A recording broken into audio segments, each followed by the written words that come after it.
Skip these 3 daily exercises after 60 and you'll lose strength faster than you think.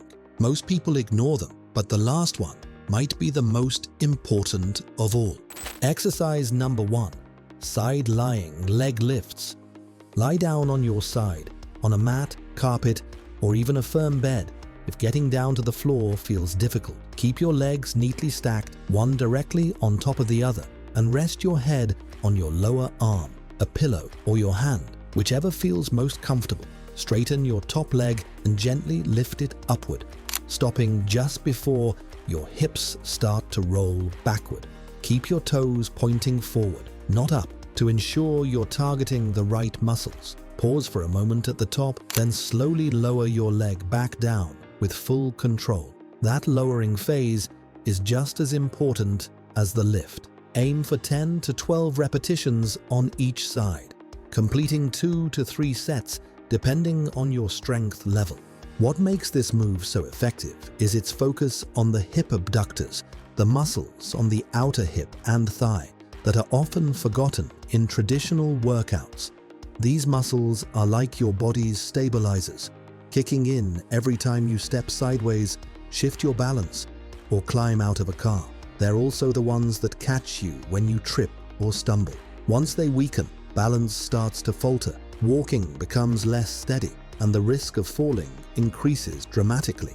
That's why this exercise is especially valuable for adults over 50. It builds the kind of functional strength that directly keeps you safe. Stronger abductors don't just protect you from falls, they also relieve stress on your knees and lower back. Think of them as the support beams in your structure. When they're strong, the entire frame holds up better. Many people notice less knee pain and smoother, more confident walking after just a few weeks of consistent practice. The key is control. Don't let momentum swing your leg up and down. Imagine you're pressing against invisible resistance, moving deliberately with purpose. If it feels too easy after a few sessions, that's a sign of progress. You can make it more challenging by looping a resistance band around your thighs or strapping on a light ankle weight. Progress gradually, and you'll keep building strength without straining your joints. Try to work this in daily, or at least 3 to 4 times per week. Done consistently, it rewires your stability and makes every step you take safer. But building hip strength is only one piece of the puzzle, because the next exercise strengthens something even more vital, the spine. Exercise number 2, bird dog. Start on your hands and knees, placing your wrist directly under your shoulders and your knees under your hips. Spread your fingers wide for support and imagine your spine forming a straight, steady line from your head to your tailbone. Now, slowly reach your right arm forward while extending your left leg straight back. Both should lift only until they are parallel to the ground, not higher. Keep your head in line with your spine and your eyes looking down toward the mat. Hold this position for 3 to 5 seconds, feeling your core, back, and glutes switch on. Then return to the starting position with control and switch to the opposite arm and leg. Aim for 8 to 10 repetitions on each side, repeating for 2 to 3 sets. This movement is called the bird dog, and it's one of the most effective, joint-friendly ways to build spinal stability. It works your deep core muscles, your glutes, and the muscles along your spine, all at the same time. For adults over 60, this isn't just exercise, it's prevention. It helps reduce nagging back pain, improves posture so you don't feel like you're slumping forward, and restores balance by training your body to coordinate opposite sides together. The result? Everyday tasks like bending to pick something up, reaching for items on a shelf, or simply walking become smoother and safer. A common mistake is lifting the arm or leg too high. That often causes the lower back to arch, defeating the purpose of the move. Instead, think about length, reaching forward and back as if stretching in opposite directions rather than height. If balancing both an arm and leg at the same time feels overwhelming, scale it down. Start by extending only a leg or only an arm until your stability improves. Progress slowly, and focus on quality over speed. Do this exercise 3 to 4 times a week, and you'll notice a difference not just in strength, but in the way you carry yourself. Many people report standing taller, walking with greater confidence, and feeling less tension in the lower back. It's like giving your spine a strong, steady support beam from the inside out. But while the bird dog fortifies your back and core, the next exercise targets another silent issue: tight hamstrings that quietly steal your flexibility. Exercise number 3, seated forward fold, hamstring stretch. Sit tall on a mat or sturdy chair with both legs extended straight in front of you.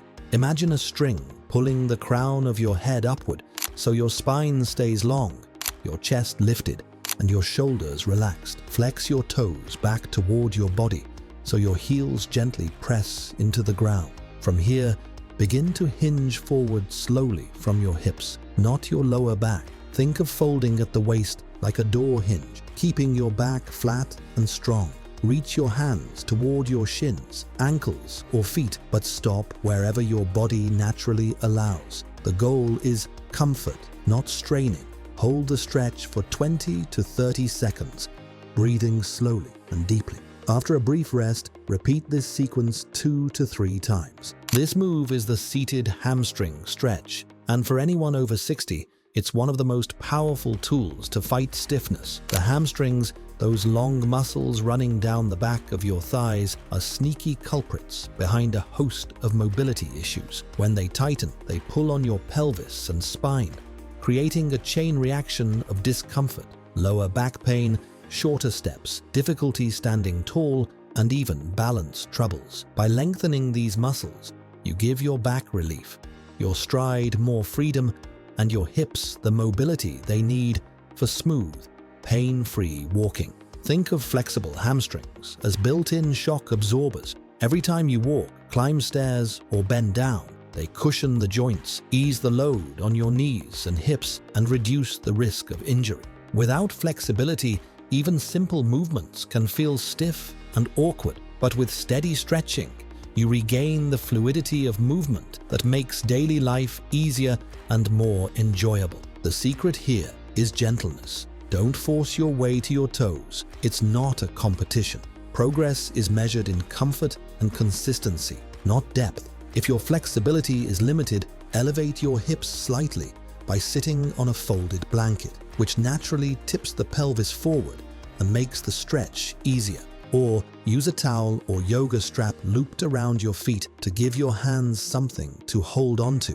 Over weeks of steady practice, you'll notice more reach, less tension, and even greater ease in your posture. Make this stretch a part of your daily routine, especially after sitting for long periods or at the end of the day. The payoff is undeniable. Loosened legs, better alignment, smoother steps, and a body that feels lighter and younger each time you move. Because when your hamstrings open up, everything else in life, walking, bending, climbing, living, flows more freely.